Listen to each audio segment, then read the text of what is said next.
Et on est allé chez vous pour comprendre pourquoi vous vous êtes battu pour que les voitures anciennes puissent continuer de circuler malgré les restrictions liées à la protection de l'environnement. Vous êtes vous-même un collectionneur, un amoureux de ces voitures d'époque et vous pensez qu'elles doivent absolument faire exception à ces règles. Le Sénat a dit oui à votre proposition de loi, mais pas le gouvernement, je crois. On va en parler ensemble. On en parle juste après ce reportage de Jonathan Dupriez et de Gaspard Flamand qui vous ont donc suivi ce week-end.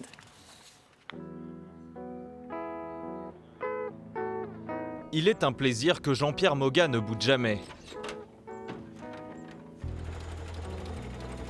Ça a l'air d'être bon là. Faire vrombir sa Citroën Torpedo de 1920 pour une virée sur les petites routes du Lot-et-Garonne. On ressent un réel plaisir, on n'est pas du tout assis comme on est assis dans les voitures modernes. On perçoit toutes les odeurs, tous les bruits, on ressent la vitesse réelle. Sauf que son cabriolet centenaire pourrait être condamné à rester au garage. La faute aux ZFE, ces zones à faible émission qui se mettent en place dans les grandes métropoles de France pour en améliorer la qualité de l'air. Plus polluants, les véhicules anciens en seraient bannis. Mais selon Jean-Pierre Moga, ils roulent 15 fois moins que les véhicules modernes.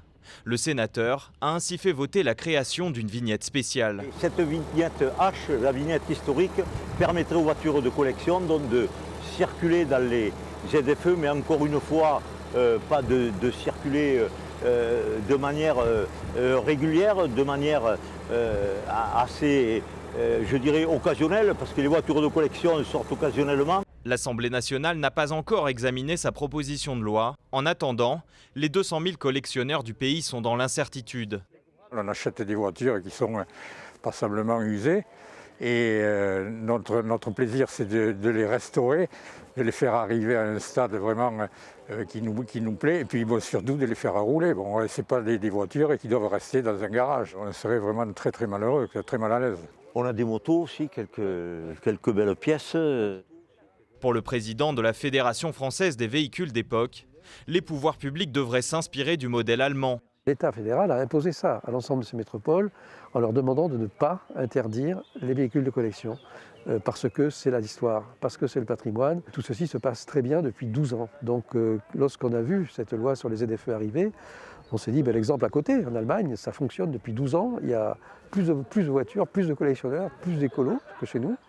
Et c'est plus décentralisé, et pourtant il y a une mesure nationale. Condamner les véhicules roulants à devenir des pièces de musée pourrait aussi avoir de lourdes conséquences sur toute une économie.